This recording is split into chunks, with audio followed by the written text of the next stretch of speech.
Bonjour à tout le monde. Aujourd'hui dans cette vidéo, nous allons voir la série de réactions de Bowen, la différenciation magmatique et aussi les roches magmatiques qu'on appelle aussi des roches ignées. Tout d'abord, voyons quelques prérequis qui sont surtout des termes que l'on va beaucoup utiliser dans la suite et qu'il est donc important de bien comprendre. Premièrement, il ne faut pas confondre les mots roche, minéral, cristal et minerai. Un minéral, c'est une substance naturelle dérivée de processus géologiques. Un minéral est défini par une certaine formule, par exemple du SiO2 pour du quartz. Un cristal, c'est un minéral qui présente un état cristallin et des phases planes visibles. L'état cristallin désigne un arrangement des atomes de manière structurée, périodique et tridimensionnelle. Des roches sont un assemblage de minéraux. Par exemple, la roche granite est composée à 20% environ de minéral de quartz. Enfin, un minerai, c'est soit une roche, soit un minéral dont on peut tirer du profit. Deuxième point qu'on va ici voir, il ne faut pas confondre les termes magma et lave. Dans cette vidéo, on va souvent parler de magma et ça fait référence à de la roche en fusion qui se trouve toujours à l'intérieur de la croûte terrestre. Si par contre cette roche en fusion se retrouve à la surface, à l'air libre, on parle de lave. C'est par exemple ce qu'il se passe quand cette roche en fusion sort d'un volcan. Avant de voir la série de Bowen à proprement dit, il est important de voir comment se structure la lave ou le magma au niveau chimique. Il s'agit d'un assemblage de tétraèdres formés d'oxygène et de silicium, et au milieu de ces tétraèdres assemblés en grands polymères, on peut retrouver d'autres éléments, notamment certains cations comme du calcium, du potassium ou du sodium. On peut aussi retrouver d'autres substances comme par exemple de l'eau ou certains gaz. Il existe une classification des magmas selon leur composition. Tout d'abord, si on a un magma assez riche en fer, en magnésium et en calcium, on parlera d'un magma mafique. Au contraire, si le magma est plutôt pauvre en ces éléments mais riche en silice, en potassium, en eau et en sodium, on parlera d'un magma silicique, aussi appelé magma felsique. Si on a un intermédiaire entre les deux, on parle tout simplement de magma intermédiaire. Plus le magma est mafique, plus il est dense. Petite astuce pour retenir le mot mafique, dans mafique on a Ma comme magnésium et F comme dans fer, qui sont les éléments principaux qui caractérisent ce magma.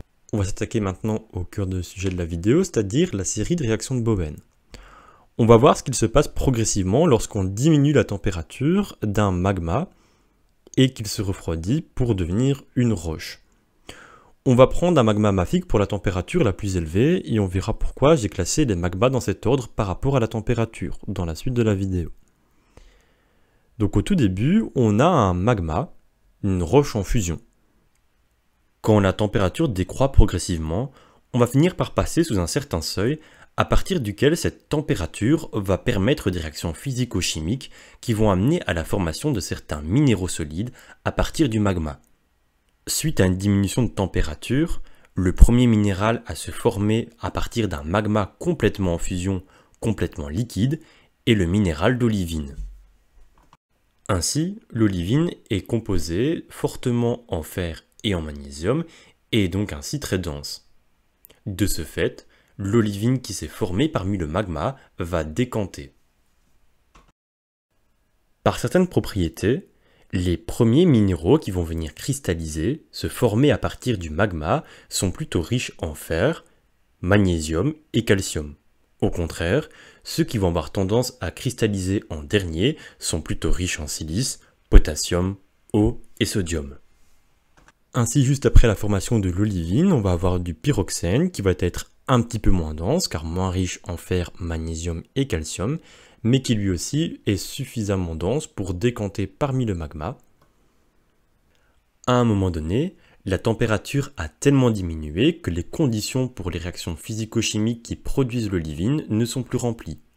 De ce fait, l'olivine n'est plus produite sous un certain seuil de température.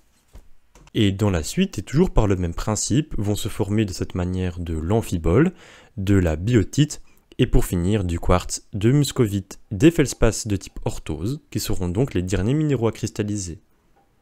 On appelle la série de minéraux qui vont venir cristalliser successivement dans un certain intervalle de température la série discontinue. Mais il existe aussi une série qu'on appelle série continue.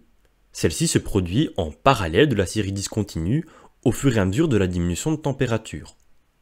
Seulement ici, il n'y a qu'un seul et même type de minéral, des feldspaths plagioclases.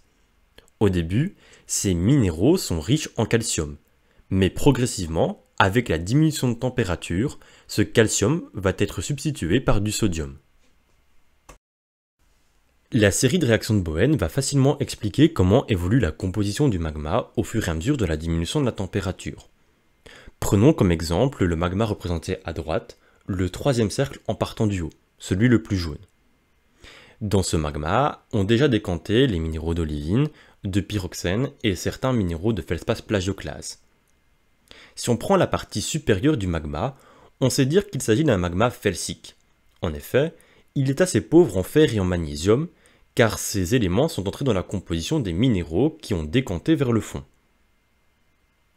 Donc, le magma qui est au-dessus est felsique et, comme on l'a vu précédemment, est peu dense. S'il a la possibilité, ce magma peut s'échapper, et s'il refroidit, il donnera naissance à des minéraux felsiques qui donneront ensuite, dans leur ensemble, une roche felsique. Par contre, le magma qui se situe en bas est déjà assez riche en minéraux mafiques. Si cette partie refroidit totalement, on aura affaire à une roche dite mafique. Si vous n'avez pas compris ce que je viens de dire, ce n'est pas grave, on va le voir un peu plus en détail. On va imaginer le magma d'une manière extrêmement simplifiée. On laisse tomber les tétraèdres de silice et à la place, on va imaginer que les différents éléments qui composent le magma sont présents de manière éparse sous forme d'un mélange. Imaginons qu'on diminue la température. On va avoir des réactions chimiques qui vont former de l'olivine, du pyroxène et des plagioclases, pour reprendre l'exemple précédent. Mais donc, ces éléments ne se retrouvent plus dans le magma, ils vont se retrouver dans les minéraux. Et donc, le magma autour de ces minéraux va être moins riche en fer, en magnésium et en calcium.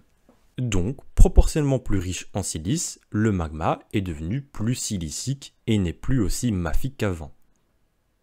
Voyons ce volcan par exemple. La température la plus élevée est vers le fond et au fur et à mesure qu'on remonte dans la chambre magmatique du volcan, la température va diminuer ainsi que la pression. On a vu qu'au début, les différentes choses formées, c'est-à-dire l'olivine, ont décanté, puis du pyroxène s'est formé et a décanté par-dessus l'olivine.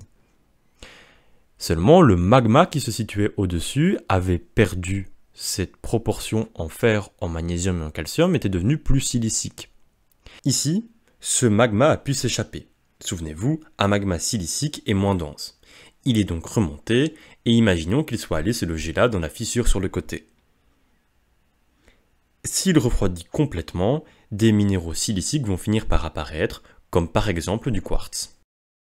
On peut faire un petit bonus sur la série discontinue. Ce n'est pas la chose la plus importante, et on peut facilement mettre cette information de côté. Néanmoins, pour être tout à fait précis, il est quand même important de préciser que les minéraux peuvent réagir avec le mélange résiduel. Ainsi par exemple, si on prenait un ballon dans lequel on mettait du magma qu'on va refroidir progressivement, on va avoir formation d'olivine. Mais le mélange résiduel autour va réagir avec ce minéral pour donner du pyroxène. Et ainsi de suite avec les différents minéraux qui se forment dans la série discontinue. Si vous avez bien compris, on pourrait se dire qu'une roche qui est totalement solide ne contient en aucun cas de l'olivine, puisque celle-ci a forcément été quasiment remplacée par d'autres minerais, à cause de réactions entre celui-ci et le mélange résiduel. Or, ce n'est pas le cas, on peut facilement trouver de la roche pleine d'olivine. En fait, ici on a pris un exemple où le magma résiduel restait enfermé dans un ballon et réagissait avec l'olivine. Mais on a vu précédemment, et on l'a assez répété, il y a des phénomènes de différenciation magmatique et de densité, de décantation, qui vont permettre une accumulation d'olivine et éviter qu'ils réagissent avec un mélange résiduel qui va former le minéral suivant. On peut maintenant aborder ce que sont les roches ignées, dites aussi les roches magmatiques, c'est-à-dire les roches qui sont formées à partir du refroidissement du magma ou de la lave. Elles sont donc composées des différents minéraux qu'on a décrits avec la série de réactions de Bowen. Si vous étudiez un petit peu ces roches, vous risquez très probablement de tomber sur ce graphique qui explique leur composition. Pour savoir quelle est la composition en minéraux d'une roche magmatique, c'est en fait assez simple. Il suffit de tracer un trait vertical au-dessus de la roche voulue et de regarder en quelle proportion ce trait recoupe les différentes zones des minéraux. Par exemple, pour de la périodite, on voit qu'il y a 50% d'olivine et 50% de pyroxène à peu près. Remarquez qu'en dessous, on va avoir une différenciation entre des roches plutoniques et volcaniques. Les roches plutoniques sont celles qui se sont formées à l'intérieur de la croûte terrestre et les roches volcaniques sont celles qui ont refroidi à l'extérieur, à l'air libre. Mais cela, on le verra tout à la fin plus en détail. Faisons maintenant un petit exercice qui va remettre en lien tout ce qu'on a vu précédemment pour voir si vous avez bien compris et mettre bien les choses au clair. Reprenons l'exemple du volcan. On avait vu que dans la fissure supérieure, on avait du magma de type felsique, moins dense, qui s'était échappé. On va par exemple, s'il refroidit totalement, avoir une roche de type granodiorite, qui est composée donc de minéraux assez pauvres en magnésium et plutôt riches en silice. On a par exemple l'amphibole, des micas, des feldspaths plagioclases riches en sodium, des quartz et des feldspaths. En bas de la chambre magmatique, on avait les différents cristaux qui s'étaient formés et qui vont encore refroidir. On va avoir une roche qui va se former de type gabbro.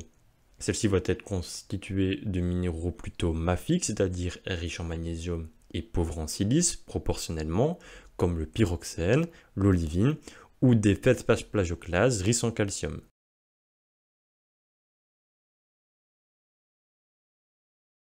Selon leur emplacement sur le graphique, les roches ignées possèdent quelques propriétés remarquables.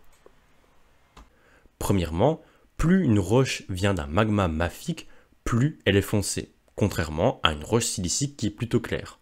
Pour la densité, elle est exactement un parallèle de ce qu'on avait vu avec le magma.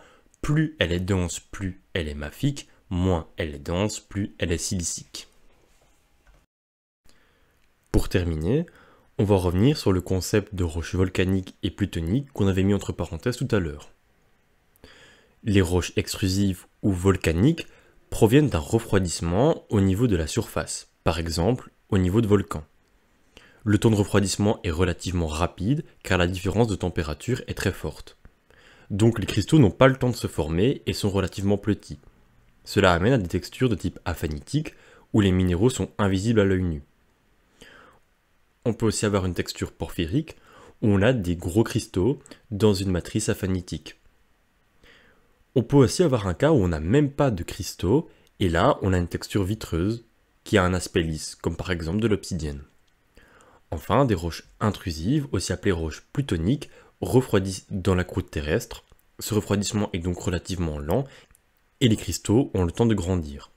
La texture est donc phanéritique, on a des roches avec des minéraux visibles à l'œil nu.